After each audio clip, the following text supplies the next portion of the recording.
Network Initiative.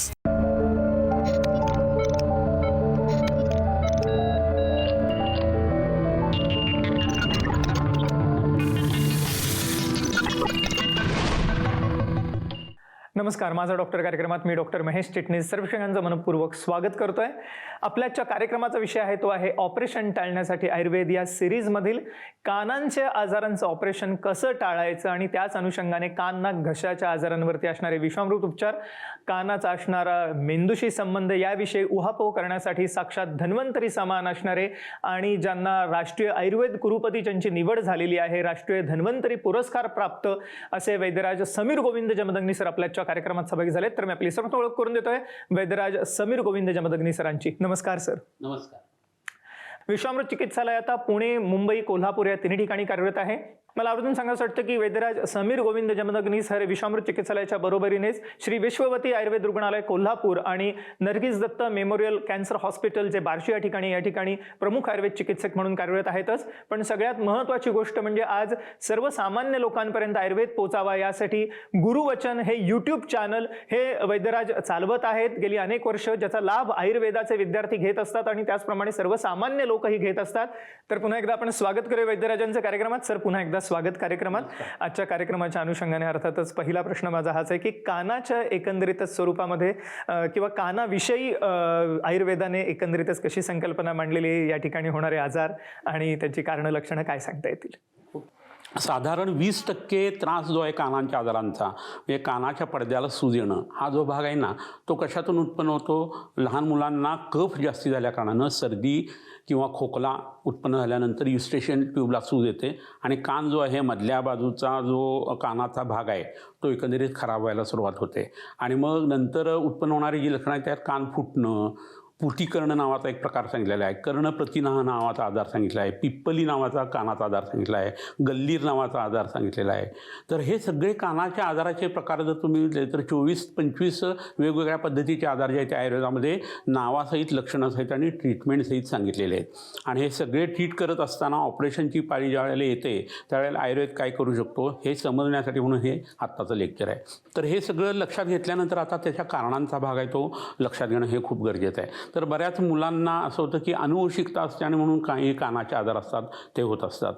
इतकंच नाही तर मूळव्याध झालेली आहे आणि मलावष्टंभ झाला तर शकृधा पिंडिकोदुष्ट प्रतिष्ठाय शिरोरुजा असं लक्षण सांगितलेलं आहे. म्हणजे तुमचा मळ अडकून राहिल्यानंतर फक्त ती फिजिओलॉजिकल अशी इन्सल्टची बाब असते असं नसतं, तर त्याच्यामध्ये इतर बायोकेमिकल काही रिॲक्शन्स तुमच्या शरीरात होतात. मळ पडून राहिला आहे आणि तुमच्या रक्तामध्ये जर पुन्हा रिएब्झॉर्ब झालं त्या मळातलं पाणी तर तुमचं डोकं दुखायला लागतं, तुमची सर्दी जी आहे ती वाढायला लागते आणि त्याचा परिपाक म्हणून तुम्हाला कानाचा आजार उत्पन्न होऊ शकतो. लक्षात घ्या की तुमचा डावा कान जर खराब झालेला असेल तर तुम्ही लगेच तात्काळ त्याची काळजी घ्यायला पाहिजे किंवा कारण डाव्या कानात कनेक्शन जे आहे ते ब्रेनशी संबंधित असतं आणि त्याचा परिणाम तुमच्या मेंदूवरती येऊ शकतो. तुमचं मध्य वय जर असेल आणि त्याच्या पुढचं वय असेल तर ह्या गोष्टीचा तुम्ही नक्की विचार करणं खूप गरजेचं असतं. याच्याबरोबर काय होतं की बऱ्याच वेळा बुरशी किंवा माइट्स जे असतात, जंतू, छोटे सूक्ष्म कृमी, हे तुमच्या कानामध्ये वाढत असतात आणि त्याचा परिणाम म्हणून तुम्हाला कानाशी संबंधित आजार आहेत ते उत्पन्न होत असतात. बऱ्याच लोकांना ॲलर्जी असते वेगवेगळ्या पदार्थांची. शेंगदाण्यासारखे पदार्थ किंवा काजू खाल्ला किंवा बटाटा खाल्ला तर बऱ्याच लोकांना अंग खायला लागतं, सर्दी उत्पन्न होते. तसं काही लोकांना कानाशी संबंधित आजार जे आहे ते उत्पन्न व्हायला लागतात. पोटामध्ये जे अन्न आहे ते पचत असताना त्याचा रिफ्लेक्स वरती यायला लागला तर त्याचा परिणाम म्हणून तुमचा घसा खराब होतो आणि हळूहळू तुम्हाला हा कानाचा त्रास वाढायला लागतो. पूर्वीच्या काळी अशी एक पद्धत होती की अपेंडिक्स आणि टॉन्सिल जे आहेत ना ते विनाकारण काढले जायचे. Appendix and tonsils are breads and butters of surgeon असं म्हटलं जायचं. तर वेशीवरचं सैन्य काढल्यानंतर जसं तुमच्या गावाचं रक्षण ते कोणी करू शकत नाहीत आणि त्या शत्रूचा तुम्हाला त्रास होऊ शकतो, तसं तुमच्या घशातल्या जर टॉन्सिल्स काढल्या तर तुमच्या पोटाची, फुफ्फुसाची आणि मेंदूची जी काही संसर्गापासूनची जी भीती आहे ती तुम्हाला टाळता येत नाही आणि तुम्हाला इन्फेक्शन व्हायला लागतात. तर रिकरंट फॅरिंजायटिस म्हणून तुम्हाला कानाचा आजार जो आहे ना तो त्यातनं उत्पन्न व्हायला लागतो. तर ही कानाची काही कारणं आपण बघितली, ह्याच्यानुसार आपण लक्षणं आणि कान कसा बिघडतो ह्याच्याविषयीची माहिती बघायची. एवढंच नव्हे तर सर्व असाध्य आजारांसाठी विश्वामृत चिकित्सालय हे एक आशेचा किरण आहे, ज्याच्यामध्ये गेल्या काही वर्षात मधुमेह, उच्च रक्तदाब, हृदयविकार, स्ट्रोक, पॅरालिसिस सारखे मेंदूचे आजार ह्याची समस्या आपल्याला वाढलेली आढळते, किंवा त्याच अनुषंगाने विविध पोटविकार ज्याच्यामध्ये आम्लपित्त, बद्धकोष्ठता आहे, पाइल्स, फिशर, मूळव्याध, भगंदर सारखे आजार आहेत, कोलॉनशी निगडीत समस्या म्हणजेच ज्याला कोलायटिस आपण म्हणतो, अल्सरेटिव्ह कोलायटिस सारखे आजार आहेत, लिव्हर म्हणजे यकृताशी निगडीत समस्या, फॅटी लिव्हर किंवा लिव्हर सिरोसिस सारखे आजार आपल्याला बळावलेले दिसतात, किंवा किडनी विकार आहेत याच अनुषंगाने. तसंच श्वसन विकार आपल्याला माहिती आहे करोनानंतर खूपच याचं प्रमाण आपल्याला वाढलेलं आढळतं. दमा, अस्थमा, ॲलर्जी सारखे आजार आहेत ज्याला कोणतेही ठोस उपचार आपल्याला आधुनिक शास्त्रात दिसत नाहीत, पण विश्वामृत चिकित्सालय एक आशेचा किरण असं म्हणायला हरकत नाही. त्वचा रोग ज्याच्यामध्ये सोरायसिस, व्हिटिलिगो सारखी समस्या म्हणजे पांढरे डाग आहे, एक्झिमा, खास करून नायटा सारखा प्रकार आहे, किंवा त्याच अनुषंगाने पुढे जाऊन आज आपण आजच्या कार्यक्रमात कान, नाक, घशाचे आजार याविषयी आपण आज उहापोह करत आहोतच, पण तसंच डोळ्यांची निगडीत समस्या आहेत, किंवा विशेष करून स्त्रियांची निगडीत समस्या ज्याच्यामध्ये PCOD, थायरॉइड सारखी समस्या, आपल्याला हार्मोनल इम्बॅलन्स सारखी समस्या दिसतेच, पण स्त्री पुरुष दोघांमध्ये वंध्यत्वाचं प्रमाण वाढलेलं आहे. तर आपल्याला बाळ होण्याचा अपत्यप्राप्तीचा आनंद हवा असेल तर जरूर विश्वामृत चिकित्सालयाची कास धरा. याच अनुषंगाने लहान मुलांचे आजार, आपल्याला जर का चांगली गर्भधारणा हवी असेल, चांगली अपत्यप्राप्ती हवी असेल तर जरूर या ठिकाणी गर्भसंस्कार किंवा त्याच अनुषंगाने मुलांची एकंदरीत शारीरिक बौद्धिक वाढ होण्यासाठी ठोस उपचार आपल्याला विश्वामृत चिकित्सालयामध्ये उपलब्ध आहेत. उंची वाढवण्यासाठी विशेष उपक्रम आहेच, पण गेल्या काही वर्षात गतिमंदता, मतिमंदता, ऑटिझम सारखे जे आजार लहान मुलांमध्ये आपल्याला दिसतात, यासाठी सुद्धा विश्वामृत उपचार एक आशेचा किरण आहे असं म्हणायला हरकत नाही. आणि मला सगळ्यात महत्त्वाची बाब सर्वच प्रेक्षकांना सांगायचे, कॅन्सर म्हणजे कर्करोगावरती आज मूलभूत संशोधन विश्वामृत चिकित्सालयामध्ये होत आहे. ब्लड कॅन्सर असो किंवा गाठीचा कर्करोग आहे, कोणत्याही स्वरूपाचा कर्करोग आहे, एक आशेचा किरण आहे विश्वामृत चिकित्सालय. आणि तसंच मस्क्युलोस्केलेटल डिसऑर्डर म्हणजेच संधिवात, गुडघेदुखी सारखी समस्या किंवा मानपाट कंबरदुखी सारखी समस्या ज्याच्यामध्ये स्लिप डिस्क, सायटिका सारखे आजार दिसतात, तर ह्या सर्वांसाठी सर्वोत्तम उपचार आपल्याला मिळणार आहेत विश्वामृत चिकित्सालयामध्ये. तर जरूर कॉल करा पुढील नंबरवर. संपर्कासाठी जे आपण स्क्रीनवर बघत आहात. सर, अर्थातच आपण आज कानाविषयी जेव्हा आपण उहापोह करतोय तेव्हा त्याची असणारी लक्षणं ह्याविषयी आम्हाला काय सांगता येईल? बरोबर आहे. तर कानामध्ये ज्यावेळेला केव्हा इन्फेक्शन्स उत्पन्न होतात किंवा संसर्ग उत्पन्न होतो, जखम होते, त्यावेळेला हळूहळू त्या ठिकाणी सूज यायला लागते. सूज आली की अवरोध उत्पन्न व्हायला लागतो. अवरोध झाला की त्या ठिकाणचा ब्लड सप्लाय हॅम्पर व्हायला लागतो आणि मग तिथं हळूहळू पुयोत्पत्ती किंवा पस फॉर्मेशन व्हायला लागतं. पस फॉर्मेशन व्हायला लागलं की तुम्हाला थोडासा ताप यायला लागतो, कान आहे तो ठणकायला लागतो आणि कानाला ऐकू येणं बंद होण्याच्या आधीच्या ज्या अवस्था आहेत त्याच्यामध्ये काय होतं, उच्चही श्रव हे पहिलं लक्षण येतं. म्हणजे जोरात बोललेलं फक्त ऐकू येतं, हळू बोललेलं ऐकू येत नाही, आणि नंतर बाधिर्य म्हणजे ऐकू न येणं हे प्रकरण होतं. हे लहान मुलांच्या बाबतीत का लवकर लक्षात घेऊन त्याची ट्रीटमेंट करणं गरजेचं आहे. तुम्हाला ऐकू आलं नाही तर तुम्हाला बोलता येत नाही आणि ते मूल जे आहे ते मुकं होतं किंवा शब्द जे आहे ते त्याचे स्पष्ट येत नाहीत असं होतं. आणि होत काय असतं तर कानाला ऐकू येत नसतं. आता ह्यात उत्पन्न होणारी जी लक्षणं आहेत ना ती बघणं खूप गरजेचं आहे. तर कानाला ठणका लागल्यानंतर चेहऱ्यालाही ठणका लागतो, डोकंही दुखायला लागतं, ताप यायला लागतो आणि अस्वस्थ वाटायला लागतं. वय जर जास्ती असेल ना तर त्याचा वेदना ज्या आहेत त्या छातीकडच्या बाजूला सुद्धा यायला लागतात. डावा कान दुखत असेल तर डाव्या हातामध्ये सुद्धा त्याच्या वेदना यायला लागतात. कान व्हायला लागतो, त्याला घाण वास यायला लागतो. बऱ्याच वेळा कान जो आहे तो खूप आतनं सूज आल्या कारणानं ड्रममध्ये बोलल्यासारखं आपलं बोलणं आपल्याला ऐकू यायला लागतं, असं व्हायला लागतं. याच्याबरोबर चक्कर यायला लागते. तुम्हाला सततची ग्लानी जी आहे ती त्यातून उत्पन्न व्हायला लागते. कानाची नाडी जी आहे ती ट्यूब असल्या कारणानं तिथं भगंदरासारखी लक्षणं यायला लागतात आणि हा एक नाडीव्रण म्हणून आयुर्वेदाने सांगितलं आणि लवकर भरत नाही. बाहेरची बाजू भरते पण आतली भरत नाही आणि वारंवार तो कान जो आहे तो फुटत राहतो.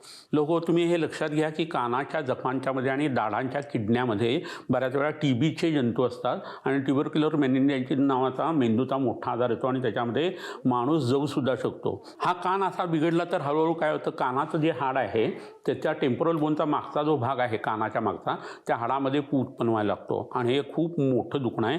त्याच्यासाठी ऑपरेशनची बऱ्याच वेळा गरज पडते.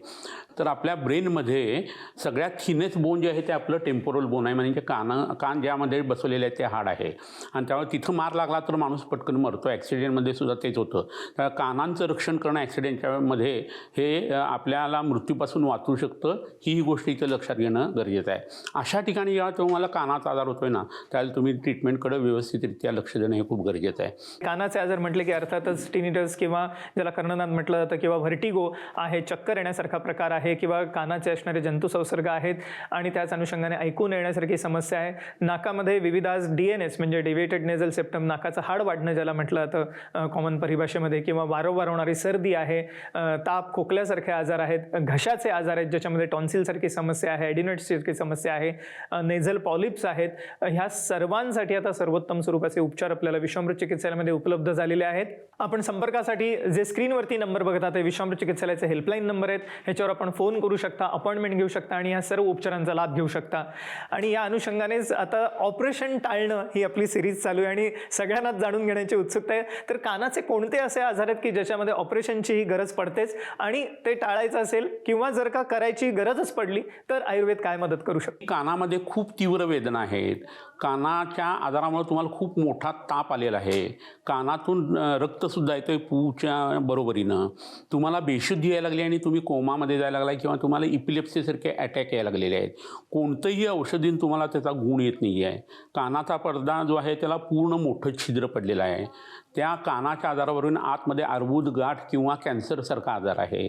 त्याच्याबरोबरीनं तुम्हाला त्याच्याबरोबर कानाचा हाड वाढून त्याचा त्रास जो आहे तो कान बरा न होण्याच्या हिशोबाने किंवा कानाचा आजार बरा न होण्याच्या हिशोबाने जर त्रास होत असेल, हट्टीकरण स्राव आहे, म्हणजे किती औषध केलं तरी थोडा वेळ स्राव कमी येतो आणि पुन्हा नंतर हा त्रास जो आहे तो वाढतो.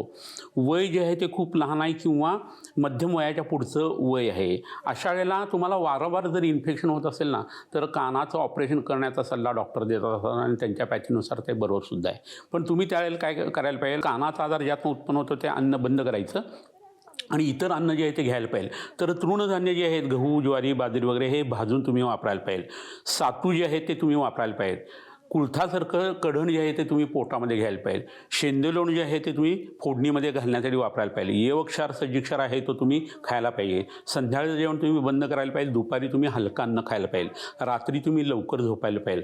कानाला बाहेरून पोटीस करायला पाहिजे. तर तुमची सूज आणि स्राव जो आहे त्याचा निचरा व्हायला लागेल. तिथं व्हॅस्क्युलॅरिटी वाढल्या कारणाने नवीन रक्तप्रवाह येईल.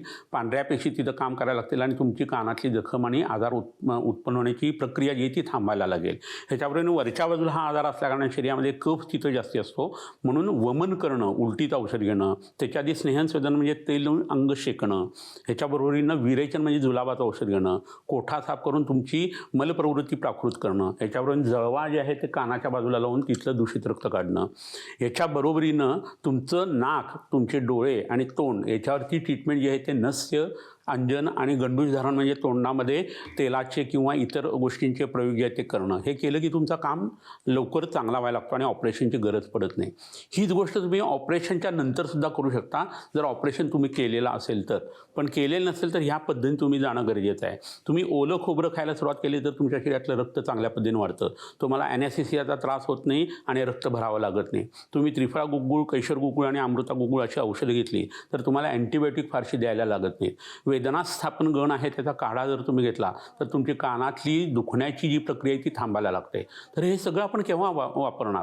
ह्या गोष्टीचा वापर जर तुम्ही केला तर कानाच्या आजारामध्ये ऑपरेशनची फारशी गरज पडत नाही.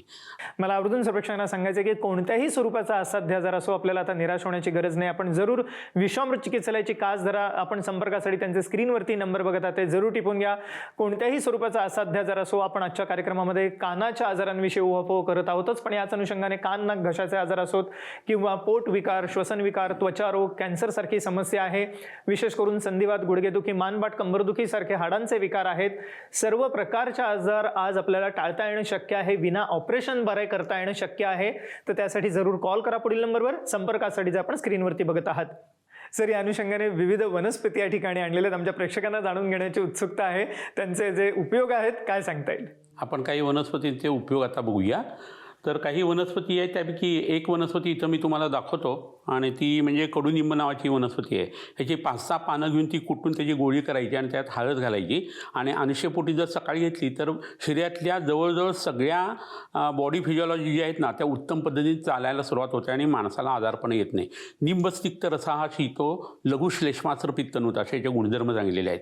तर कानातला रक्तस्राव याने थांबतो, पूयस्राव थांबतो, जखमा उत्तम पद्धतीने भरून येतात, मधुमेहासारखी जी शरीरात घडलेली संप्राप्ती किंवा पॅथॉलॉजी ती सुद्धा याने कमी येते आणि हळद त्याच्या बरोबरीने असल्यानेही रक्त शुद्ध होतं, यकृताला उत्तेजना मिळते. इतकं हे सुंदर प्रकरण आहे. अशी एक वनस्पती आत्ता आपण बघून झाली. अजून एक वनस्पती तुम्हाला मी दाखवतो. ही जी वनस्पती आहे ही अपामार्ग किंवा आघाडा नावाची वनस्पती आहे. गणपतीला प्रिय अशी वनस्पती आहे. पत्रीमध्ये याचा उल्लेख केला जातो.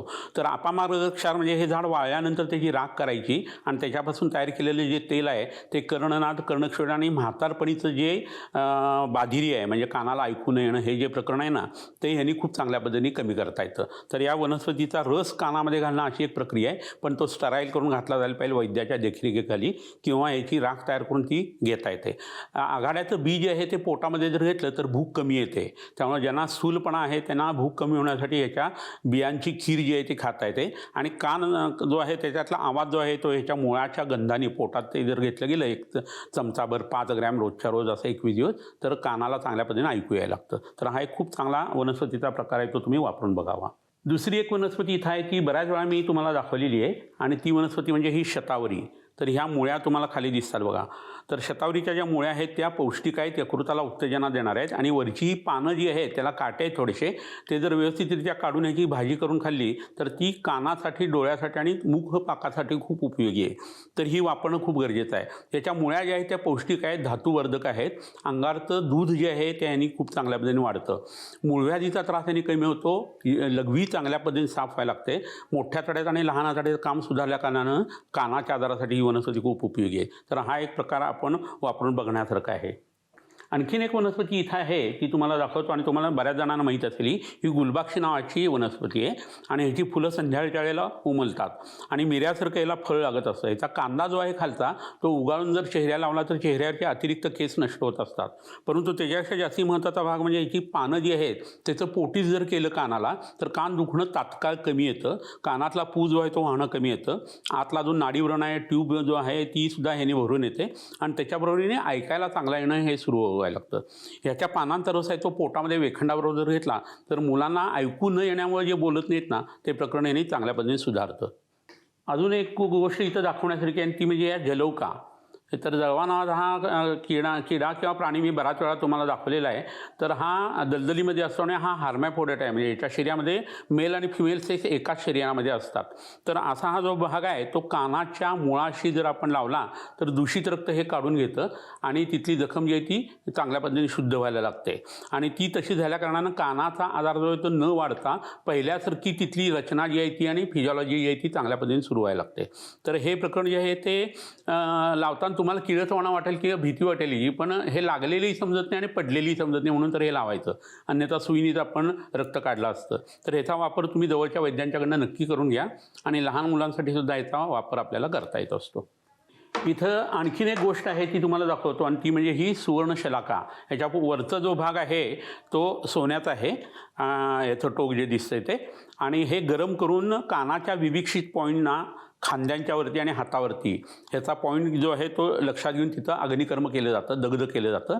तर त्याचा परिणाम म्हणून तुमचे कानाचे आजार जे आहेत ते कमी यायला लागतात आणि त्याच्याबरोबरीनं तुमच्या शरीरामध्ये जो इतर कानाच्या आजाराचा परिणाम म्हणून डोळ्यावरती परिणाम झाला आहे किंवा मुखावरती परिणाम झाला आहे किंवा नाकावरती झालेला आहे तो सुद्धा यांनी उत्तम पद्धतीने कमी करता येत असतो. तर ह्या काही गोष्टी अशा आहेत की ज्याचा वापर तुम्ही करू शकता आणि ऑपरेशन टाळण्यासाठी याचा तुम्हाला उपयोग करून घेता येऊ शकतो. ह्याच्यावरून तुमचं पथ्य ज्यावेळेला असतं त्यावेळेला दही, पोहे, शेंगदाणे, बटाटा, वांगसारखे पदार्थ तुम्ही कमी करायला पाहिजे. डोक्यावरून तुम्ही आंघोळ नाही करायला पाहिजे. डोकं वेगळ्या वेळेला धुवायचं, अंग वेगळ्या वेळेला धुवायचं. असं केलं तर तुम्हाला स्वच्छताही पाळता येईल आणि डोक्याचे आजार जे आहे ते वाढणार नाहीत, कानाचे आजारसुद्धा वाढणार नाहीत. त्याच्याबरोबरीनं चीज, पनीर, मशरूमसारखे पदार्थ, बेकरीचे पदार्थ हे काही दिवसासाठी बंद करणं हे खूप गरजेचं आहे.